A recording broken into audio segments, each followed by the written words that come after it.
மானஸ் பக்கங்கள். Hi friends, இது மாலிகாவின் கேளுங்க கதை கேளுங்க. மானஸ் எழுதிய வானவில் நெஞ்சங்கள், அத்தியாயம் 20. நீ அவ இல்ல என்றான் நந்து வர்ஷினியை பார்த்து. அவன் விரல் ஆட்டி கூறுகையில் அந்த விரல் சென்ற திசையை பார்த்துவிட்டு, எவ சார் என்றாள் பச்சை பிள்ளையைப் போல் முகத்தை வைத்து. என்ன நக்கலா என்றவன், கெட் அவுட் என்றான். சார் என்ன சொல்றீங்க என்று அதிர்ச்சி அடைந்ததைப் போல் கேட்டவளை பார்க்கையில் அவனுக்கு நன்றாகவே புரிந்தது அவள் நடிக்கிறாள் என்று. ஏன் இங்கிலீஷ் புரியாதா? வெளியே போன்னு சொன்னேன். எதுக்கு சார்? வண்டி ஓட்ட தெரியாம ஓட்டி ராங் சைடில் வந்து எதிரில் வந்த வண்டியை இடிச்சதுக்கு. தாடையில் தன் சுட்டு விரலை வைத்து தலையை சாய்த்து யோசித்தவள், ஓ அது நீங்க தானா சார்? ஆமா இல்லை, நான் கூட உங்களை வண்டி வண்டியா திட்டுனேனே என்றதும் எல்லோரும் அவளை திடுக்கிட்டு பார்க்க ஒரு நொடி அதிர்ந்தான் நந்து. பின் சுதாரித்தவன், அதுக்கு தான் ஒரு ப்ரொஃபஸர்னு கூட பார்க்காம எப்படியெல்லாம் பேசின நீ? அதுக்கு தான் வெளியே போக சொல்கிறேன்.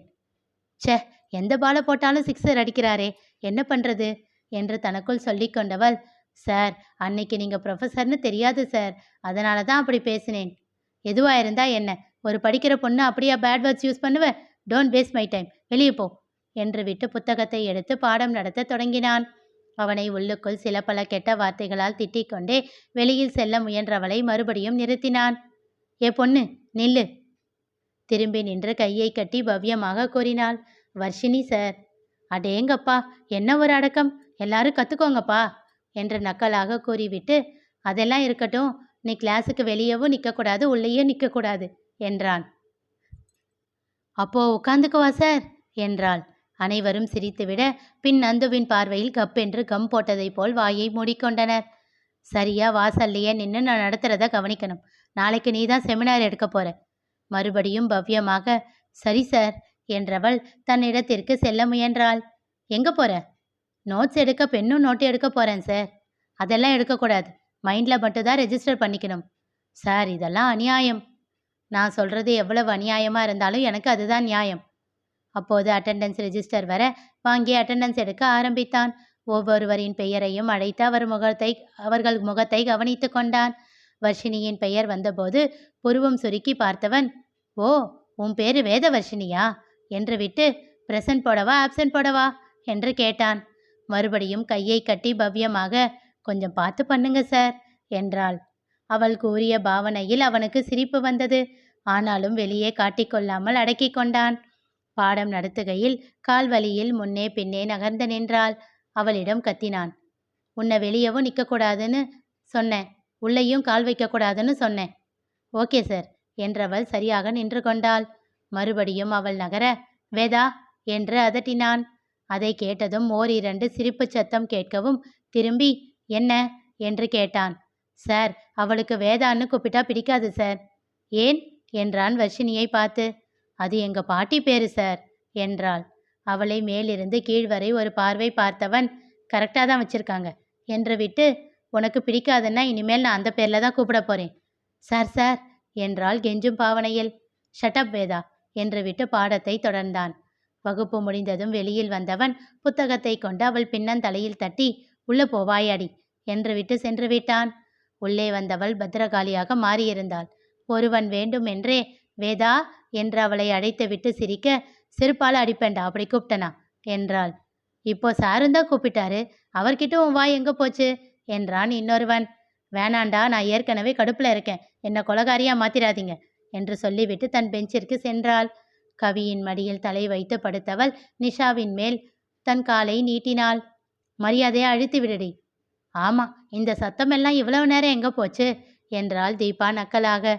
அவளை முறைத்தவள், எல்லாம் என் நேரண்டி. ஏ கவி, அவளை ஒழுங்கா மரியாதையா போக சொல்லு. ஏற்கனவே நான் அந்த ஆள் மேலே செம்ம கடுப்புல இருக்கேன், ஏதாச்சும் சொல்லிட போறேன் என்று விட்டு தன் முஷ்டியை மற்றொரு உள்ளங்கையில் குத்தி உஷ்ணமான மூச்சை வெளியிட்டாள். சரி விடுடி, பார்த்துக்கலாம். நீ ஏண்டி அவரை திட்டுன? எனக்கு என்ன அவர் ப்ரொஃபஸர்னு தெரியுமா? பார்க்க பச்சை பிள்ளை மாதிரி இருந்தாரு. அது மட்டும் இல்லாமல் என்ன திட்டிடுவாரோன்னு பயந்து அதுக்கு முன்னாடி நான் கத்திட்டேன்.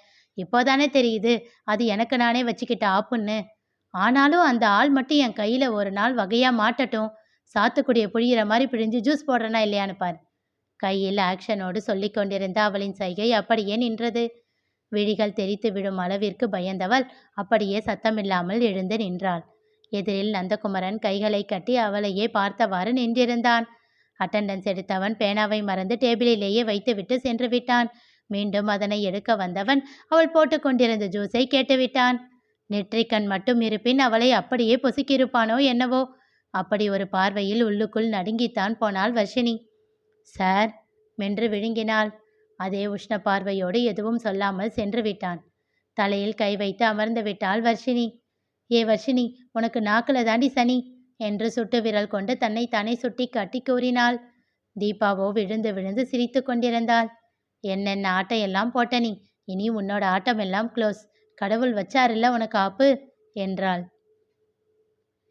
தன்னுடைய எல்லா வேலைகளையும் முடித்துவிட்டு 4 மணி அளவில் வீட்டிற்கு வந்து விட்டாள் பிரியா. அரை நாள் விடுப்பு எடுத்திருந்ததால் நவநீதனும் அவளுடன் தான் இருந்தான். பள்ளியில் இருந்து பிள்ளைகள் வந்தவுடன் அவர்களோடு சந்தோஷமாக விளையாடி கொண்டிருந்தாள். அவ்வப்போது அவள் பார்வை வாசலையே தீண்டிக் கொண்டிருந்தன. அவள் அருகில் வந்த நவநீதன் அவள் காதில் மெல்லமாக கூறினான். காலையில நீ பண்ண வேலைக்கு அவர் வீட்டு பக்கம் வருவாருன்னு நினைக்கிறியா? நீ பஸ் ஏறி பாதி தூரம் போனதுக்கு அப்புறம்தான் வீட்டுக்குள்ளேயே கால வைப்பாரு என்றான். அவனை முறைத்துவிட்டு பிள்ளைகளோடு விளையாடத் தொடங்கினாள். ஆனாலும் அவள் முகம் வாட்டம் கொண்டதை உணர்ந்தான் நவநீதன். கிரி வந்துவிட அவனோடும் சிறிது நேரம் கலாட்டாக்கள் செய்துவிட்டு மாலை சிற்றுண்டி சாப்பிட்டு விட்டு கிளம்பினாள். போகும்போது அவளுக்கு பஸ்ஸிலேயே சாப்பிடச் சொல்லி இரவு உணவையும் தயாரித்து அவள் கையில் தந்தாள் சத்யா. அவளை அணைத்து அவள் கன்னத்தில் முத்தம் வைத்தவள், எப்போ சீக்கிரமா இந்த ஊருக்கே வருவேன்னு இருக்கு அண்ணி என்றாள். சொல்லிய போதே அவள் விழிகள் கலங்கிவிட்டன. முரளியிடமும் விடை பெற்று கொண்டு அனைவரிடமும் சொல்லிக்கொண்டு கிளம்பினாள். அவள் பையை தூக்கி கொண்டு சென்று பைக்கை ஸ்டார்ட் செய்து அவளுக்காக காத்திருந்தான் நவநீதன். அவன் பின்னால் ஏறி அமர்ந்தவள் மெதுவாக கேட்டாள், கடைசி வரைக்கும் உன்னோட அண்ணன் வரவே இல்லடா, உண்மையிலேயே என்ன அவருக்கு பிடிக்காதா? குரல் உடைந்து கேட்டவளை பரிதாபமாக பார்த்தான் நவநீதன். எதுவும் பேசாமல் பேருந்து நிலையத்திற்கு அழைத்துச் சென்றான். நிழற்குடையில் இருந்த பெஞ்சில் அவளை அமர வைத்தவன், வேற ஏதாச்சும் ஸ்நாக்ஸ் வேணுமா, வாங்கிட்டு வந்து தரவா என்று கேட்டான். வேண்டாம் என்றாள். அவள் முகம் இப்பொழுது வாடிப்போய் இருந்தது.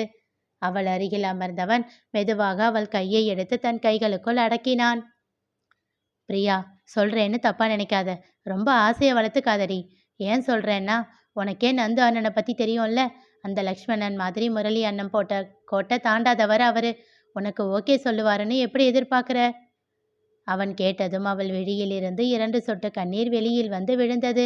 அவசரமாக அதனை துடைத்து விட்டவன், இங்க உட்காந்து அழுவாதடி பைத்தியம், தெரிஞ்சவங்க யாராச்சும் பார்த்தா என்ன நினைப்பாங்க என்று அதட்டினான். அவசரமாக வெளியில் வந்த கண்ணீரை உள்ளிழுத்து கொண்டு அப்போதும் மனதிற்குள் தோன்றிய ஏதோ ஒரு நம்பிக்கையில் தன் பார்வையை சுற்றுமுற்றும் சுழலவிட்டாள். நான் அவ்வளவு சொல்லியும் அவரை தேடுற இல்ல என்றான் நவநீதன் கோபமாக. எங்க இருக்காரா, காட்டு பாப்போம். அவன் குரலில் தெரித்த சினம் கண்டு அமைதியாகிவிட்டாள் பிரியா. பேருந்து வர அவளுக்கு 1000 அறிவுரைகளை அள்ளி தந்து பேருந்தில் ஏற்றிவிட்டான் நவநீதன். ஏறும் முன் மறுபடியும் தன் பார்வையை ஒருமுறை சுழல விட்டு ஏறினாள். அதனை கண்டவனுக்கு கோபம் வந்தாலும் மனதிற்குள் வேதனையே அதிகமாக படர்ந்தது. பேருந்து கிளம்பி சென்ற பின் மனதில் பாரத்தோடு அங்கிருந்து புறப்பட்டான் நவநீதன். அவர்கள் அமர்ந்திருந்த நிழற்குடையின் பின்னால் இருந்த சுவற்றில் சாய்ந்து நின்று கண்கள் மூடி நின்றிருந்தான் நந்து. நந்து பிரியாவிடம் தன் காதலை உரைத்தானா? தெரிந்து கொள்ள தொடர்ந்து கேளுங்க. கதை கேளுங்க. மீண்டும் சந்திப்போம்.